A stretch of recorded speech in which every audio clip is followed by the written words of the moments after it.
Assalamualaikum warahmatullahi wabarakatuh. Innal hamdalillah nusalli wa nusallim ala sayyidina Muhammad ibn Abdullah, amma ba'du. Rasulullah Muhammad sallallahu alaihi wasallam bersabda, arba'un minasyaqa jumudul ain wal qaswah wal hirsu wa tulul amal. Rasulullah sallallahu alaihi wasallam bersabda dalam hadisnya, hadis yang diriwayatkan oleh Abu Nuaim dari Anas ibni Malik radhiyallahu anhuma, bahwa ada empat perkara yang dapat menyebabkan celaka bagi manusia. Yang pertama adalah jumudul ain, yaitu adalah keringnya air mata. Yang kedua al-qaswah, qaswah ini adalah keras hati. Kemudian yang ketiga adalah wal hirsu, orangnya yang ambisi. Yang keempat tulul amal, panjang angan-angan.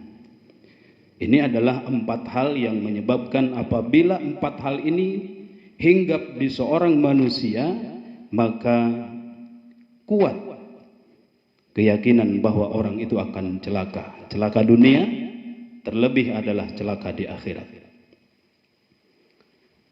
Ada baiknya dan sangat baik bahwa kita bahas tentang masalah ini, karena tentu kalau kita berbicara masalah tujuan hidup kita, kita ingin selamat, kita ingin baik, kita ingin sukses dunia. Tapi kesuksesan dunia tanpa merusak kesuksesan akhirat. Ketika kita ingin menempuh suatu perjalanan, kemudian di perjalanan kita itu kita ingin selamat, tentu kita harus mengetahui di wilayah mana ada yang kemungkinan besar di situ akan menyebabkan kecelakaan. Bisa jadi mungkin di satu perjalanan ada lampu penerang jalan mati, kemudian di bawahnya ada bolong jalan yang sangat besar, atau mungkin ada daerah yang rawan pembegalan. Kita harus tahu. Maka dijelaskanlah tentang persoalan-persoalan yang menyebabkan manusia itu tidak selamat atau celaka. Maka apalagi tentang masalah kehidupan di akhirat. Kehidupan dunia saja perlu kita ketahui. Maka oleh sebab itu hadis ini sangat bermanfaat bagi kita semua. Dengan harapan mudah-mudahan apa yang kita harapkan dalam setiap doa kita minta kepada Allah, Allahumma inna nas'aluka salamah. Kita minta kepada Allah keselamatan. Dan yang akan menyebabkan kecelakaan itu, salah satu dari yang empat yang ingin saya bahas adalah tentang al-qaswah. Apa itu al-qaswah? Al-qaswah itu adalah orang yang keras hati. Kadang-kadang kalau yang namanya penyakit hati itu kita sendiri tidak paham, tetapi orang lain yang lebih paham. Kita sendiri tidak tahu, tetapi orang lain justru lebih tahu daripada penyakit yang kita rasakan, yang kita yang hinggap di diri kita penyakit tersebut. Berbicara masalah al-qaswah, maka kita harus tahu seperti apa ciri-cirinya biar kita paham. Siapa tahu, tapi mudah-mudahan kita berharap kita tidak termasuk orang yang dikatakan keras hati. Tapi kalau kita ingin tahu, dan mudah-mudahan nanti dengan adanya tanda-tanda ini dijelaskan, kita paham. Kalau mungkin nanti kita termasuk dari tanda-tanda itu, maka kita masih punya kesempatan untuk terus memperbaikinya. Apa itu al-qaswah? Maka dijelaskan oleh Habib Abdullah bin Alawi Al-Haddad. Beliau menyatakan, diwanti-wanti, diwarning sama beliau, Wa iyyaka wal qaswah. Kalian harus hati-hati, kalian harus takut, waspada dengan yang namanya al-qaswah. Apa itu al-qaswah? Wa hiya ghilazul qalbi, yaitu adalah kerasnya hati. Wa jumuduhu, dan kaku bekunya hati. Apa dampaknya? Kemudian apa akibatnya ketika orang yang sudah keras hati kemudian beku hatinya? Maka bisa diperhatikan ketika dia diberikan mau'izah hasanah, tidak pengaruh.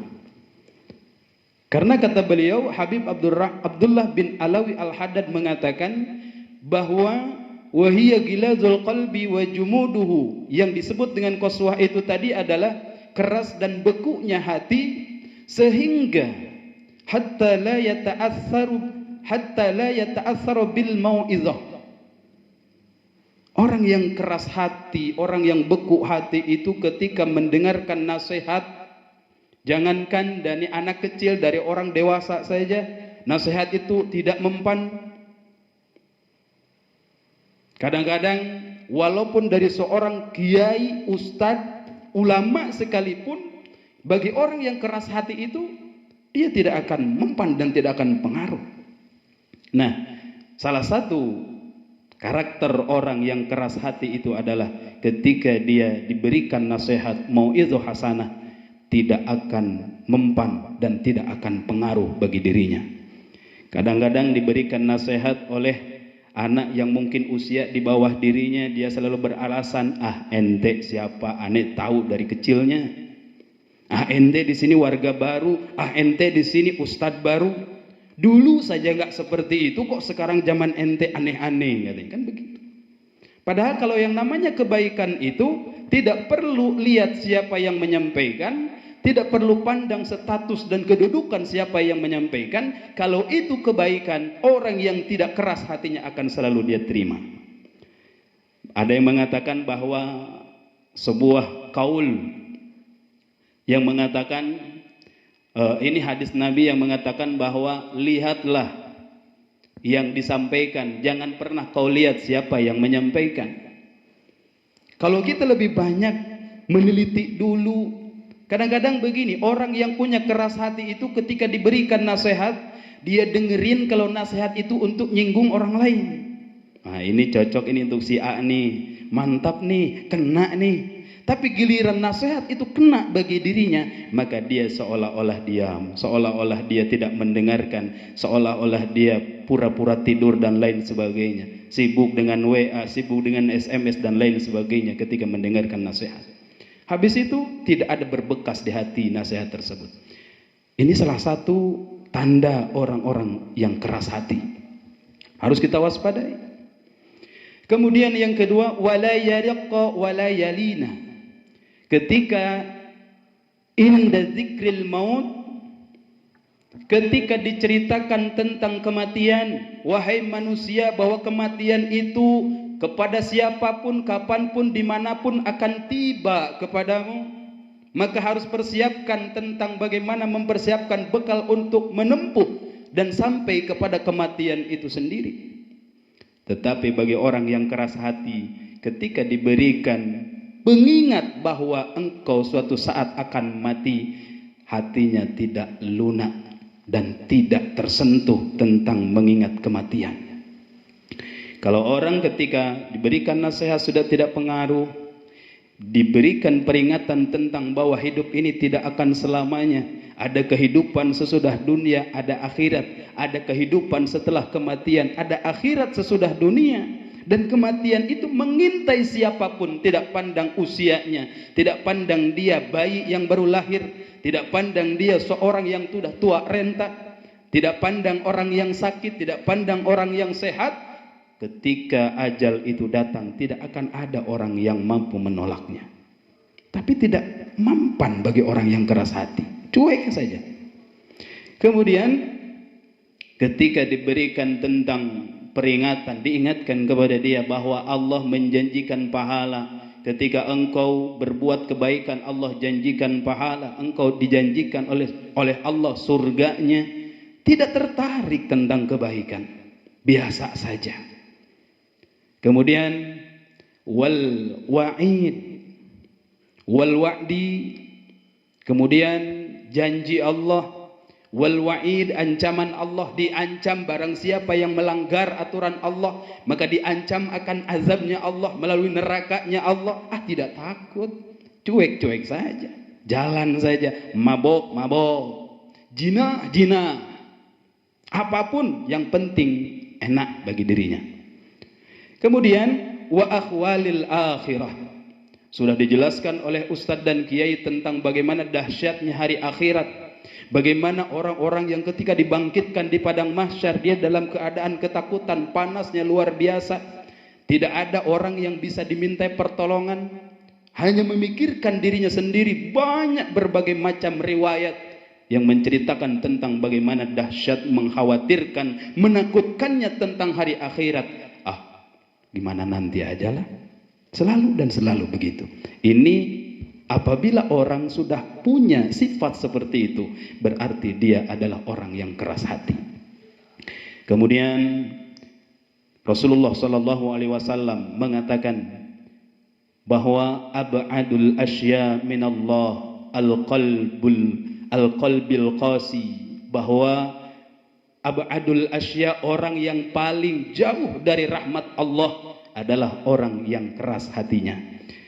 Para pemirsa yang dimuliakan Allah Subhanahu wa taala, maka oleh sebab itu dengan mengenali tanda-tanda tentang kerasnya hati, mudah-mudahan kita semua sadar barangkali bisa jadi tanda-tanda itu ada di dalam diri kita. Mari kita perbaiki. Pertanyaannya, bagaimana obat daripada keras hati? Maka insya Allah pada jumpa dan pertemuan yang akan datang kita akan lanjutkan bahas kembali. Mudah-mudahan Allah senantiasa memberikan taufik hidayahnya kepada kita semua. Amin ya Allah ya Rabbal Alamin. Kembali saya sampaikan salam kenal, salam silaturahmi kepada jamaah ataupun warga Facebook, warga YouTube dan lain-lain. Selamat malam dan salam kompak dalam ukhuwah kepada Irama Raja Ikatan Remaja Masjid Raudatul Jannah. Tetap semangat, semangka, semangat karena Allah. Sekian, assalamualaikum warahmatullahi wabarakatuh.